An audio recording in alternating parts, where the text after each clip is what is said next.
Hey, welcome back to Hollow Point Defense, everyone. It's going to be one video that I'm going to put together, probably the last one, comparing these two guns, because I get a lot of questions on emails, texts, phone calls. Which one should I get? Because quite a few people are stuck in the middle. And I'll give you my answer towards the end, other than I have both. We'll go over the FPC. I had to make a list right here because there's so much to go over both of these guns. First of all, I'll say the operation of the FPC is simple. It's a handgun format a little bit, so most people will take to it fairly well. It folds for easy compact. You all know it right there. It folds for backpack, truck gun, whatever the heck people want to use it for. Mine will never fold. It'll stay just like this, and it's just a fun gun, play gun. Your usage, recreational, self-defense, competition, whatever you want to do, that gun is going to be great for it. Your controls are easy. Like I said, trigger in the handgun format, very easy to operate. Your safety's right there like on a handgun, and trigger like any other damn gun. Very easy to work with. Now, one question I get is like the bolt release, that's a bolt catch. It's not a release. Your release would be your charging handle right here. It was designed to catch the bolt, not really release it. That's why it's like that. This was designed to drop your bolt. So you got to know that difference there, and you'll alleviate that issue. The complexity of this gun, I consider a little above average, because when you start taking this apart, you got springs, you got these 6 screws, these 2 screws with springs in there. So there's a little bit of complexity to it. Shooter adjustability is 0. Outside of moving maybe a hand stop where you want that to be, back here is set and it's what you got. So shooter adjustability is not really there, and I've heard a lot of complaints on that one. That's why a lot of people seem to jump to the other one. We'll talk about upgrades. For this one, not a lot out there, and what is out there can be expensive. This was over $150 for the metal handguard, which I think is a little bit on the expensive side. If you want that rail like I had up here, that was $100. That's definitely expensive. And there's some other things in there, like the buffer system and the buffer plug, which can be on the expensive side. So your upgrades are not easily available, and I'm sure after time, more of it will come out and the prices will really fall. If you want to get accessories for it, they're a dime a dozen. Red dots, lights, hand stops, that kind of stuff, mag floor plate bottoms. They're all over the place. You can find them on Amazon or wherever you go to get them. I don't normally put out where I get all my stuff because I buy it. I say what I want about it, and I'm not selling for them. I'm just showing you what I got. If you want to know what I have, let me know and I'll tell you what it is. But I normally don't put their names out because I don't get anything out of that. That's their deal. So your upgrade cost, like I said, can be expensive. Field stripping is moderate, pretty easy. Pull this, bend it, clean it up, take all this apart. There's a whole separate video on that. I'm not going to get into it, but it's fairly easy somewhat to take this apart, open that up, clean it up. But if you want to do a tear down where you really want to clean inside here, which you should at least once a year at least, the tear down becomes a little bit more than moderate. It's above average just because of all this stuff here, and I get a lot of phone calls and texts of how to put it back together because they got into something they probably shouldn't have. So the tear down is advanced, we'll say it that way. Deep cleaning is definitely advanced because you're talking about everything inside here, the trigger garbage and all that. Accuracy, I think is great. On a hard 0, 25 yards, I can keep them all under a quarter, which is plain target ammo. I'm not doing hand loads or cheating like that. I'll say it that way to be funny. If you're using lighter bullets, yeah, you're probably going to keep sub 3/4 inch on top of each other. They're lighter bullets, and at 100 yards even, it should be expected. But on cheap, just plain run-of-the-mill factory ammo, under a 1 inch, almost on top of each other, 25 yards, the accuracy is great on this. Weight of this gun, this is 80 ounces. I'm not talking loaded, just by the factory specs. It's 80.4 ounces, I believe. Fairly light and all that good stuff. Durability, I think, is average. It runs like any other gun. I do think over the long term, we'll see how all this polymer wears and all that stuff over long term. And I'm talking 3, 4, 5, 10 years down the road. Right now, the quality seems pretty good.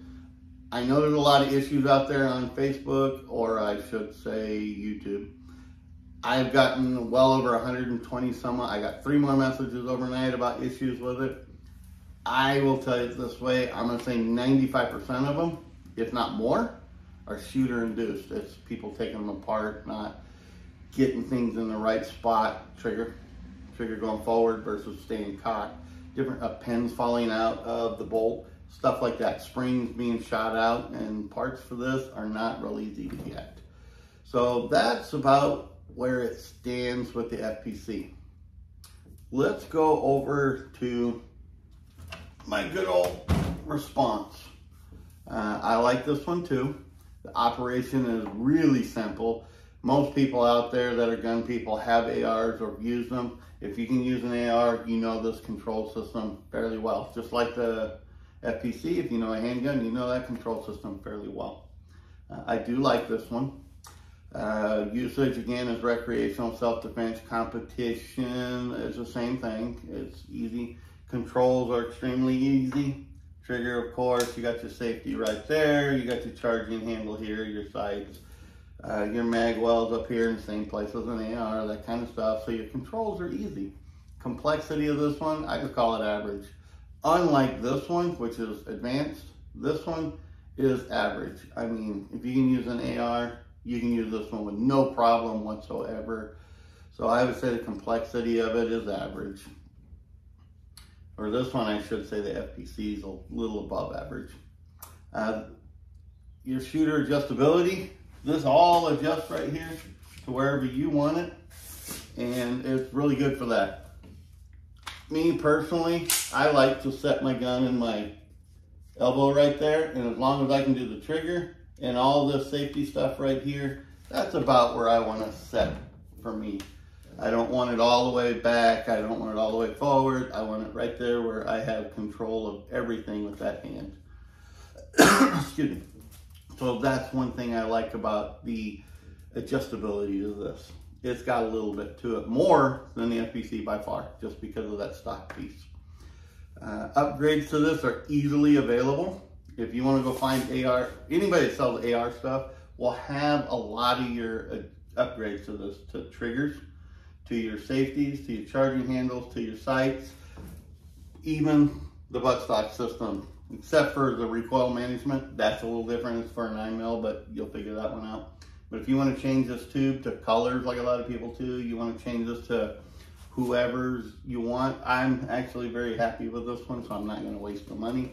But you can get some upgrades, hand stops, lights, stuff like that. You can get the upgrades fairly easy. I mean, they're all over the place. Amazon has them by the dozens.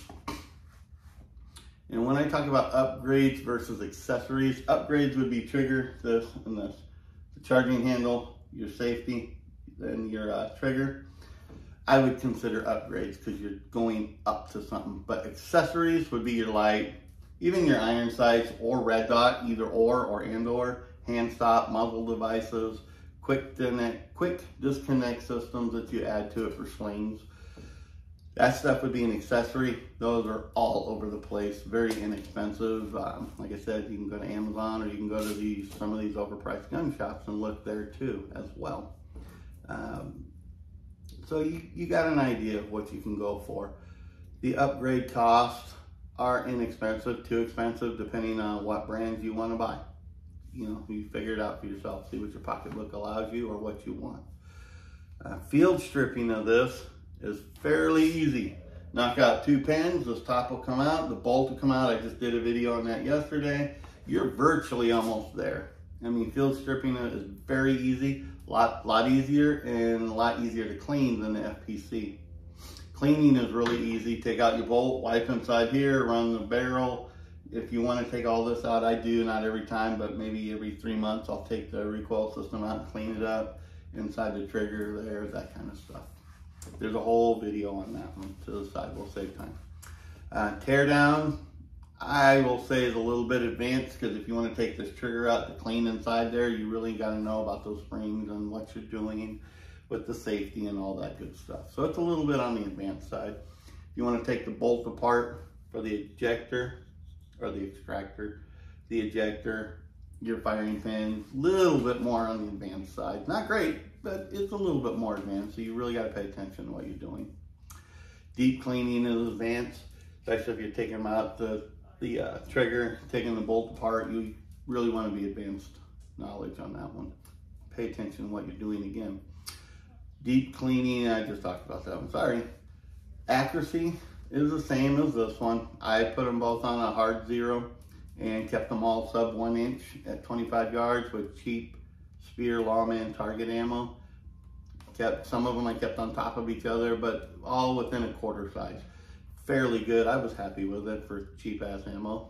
Again, I wasn't using hand loads or light bullets to put them on top of each other. I'm just using whatever the factory puts out. And it was really good. The weight on this gun is 94 ounces, about 14 ounces heavier than this one. Not a big deal. I don't notice the difference.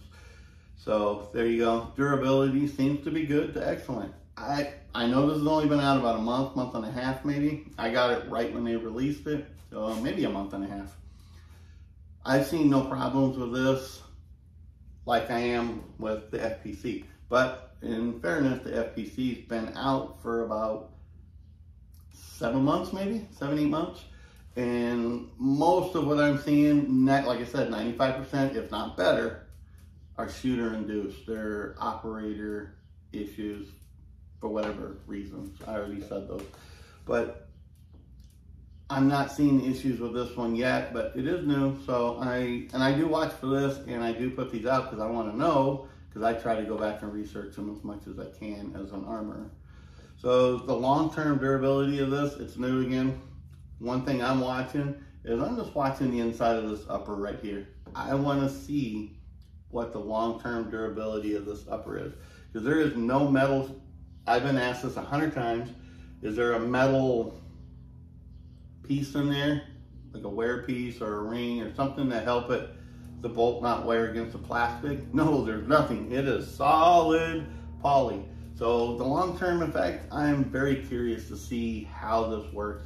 I'm talking 5 to 10 years down the road, especially on this one. Long-term, like some of your ARs can go 20, 30 years easily. I don't know what this one will do. I will say accessories for this, like the handguard, are kind of hard to find right now. I have not seen one. When I do, I will change this over to metal. I prefer the metal myself.